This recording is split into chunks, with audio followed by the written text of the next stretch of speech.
Sharof Rashidov nomidagi Samarqand davlat universiteti Urgut filiali pedagogika va tillarni o'qitish fakulteti maktabgacha ta'lim yo'nalishi 201 guruh talabasi Umarova Sevinchning tabiat bilan tanishtirish metodikasi fanidan tayyorlagan taqdimoti.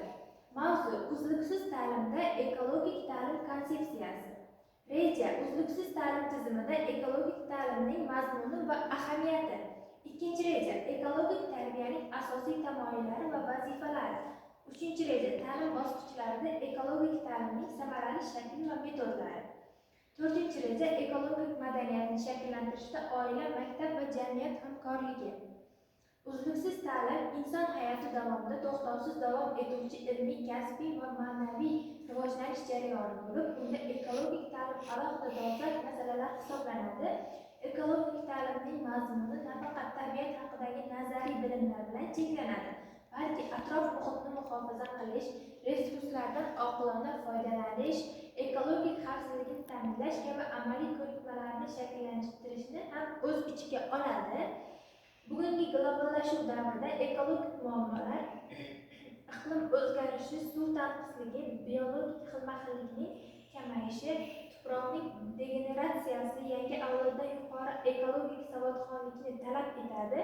Shu bois uzluksiz ta'lim davomida ekologik qarashlar boshlab maktab, kollej, oliy ta'lim va kattalar ta'limigacha izchil ravishda shakllantiriladi. Ekologik tarbiyaning asosiy tamoyillari quyidagilardan iborat. Izchillik va uzluksizlik tamoyili. Ekologik bilimlar har bir bosqichda chuqurlashib borishi zarur.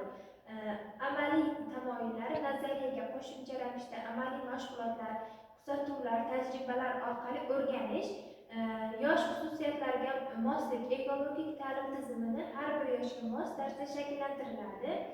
Tabiiylik va ekologik uyg'unlik: o'quvchida tabiatga mehr, ekologik mas'uliyat, ekologik estetikani shakllantirish. Hamkorlik tamoyili: ta'lim muassasasi oila va jamiyat o'rtasidagi hamkorlikda amalga oshiriladi.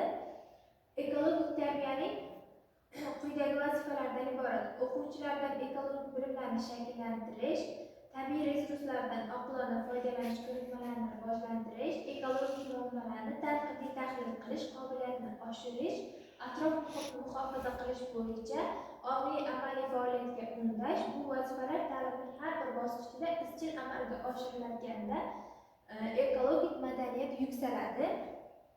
Xulosa: uzluksiz ta'limda ekologik ta'lim konsepsiyasi barqaror rivojlanishning eng muhim omillaridan biri hisoblanadi. Ta'limning barcha bosqichlarida ekologik bilim, ko'nikma va qadriyatlarning shakllanishi orqali jamiyat ekologik mas'uliyati va tabiatga mehri avlodni voyaga yetkazishi mumkin. Ekologik tarbiya izchil amalga oshirilganda ekologik madaniyat yuksaladi, atrof muhitni muhofazasiga keng ko'lamda amalga yo'lga qo'yiladi. Oila, maktab va jamiyatning hamkorligi esa bu jarayonning samaradorligini yanada oshiradi. Aynan shunday uzluksiz yondashuv ekologik muammoning oldini olishga va sog'lom barqaror kelajakni yaratishga xizmat qiladi. Foydalanilgan adabiyotlar e'tiboringiz uchun rahmat.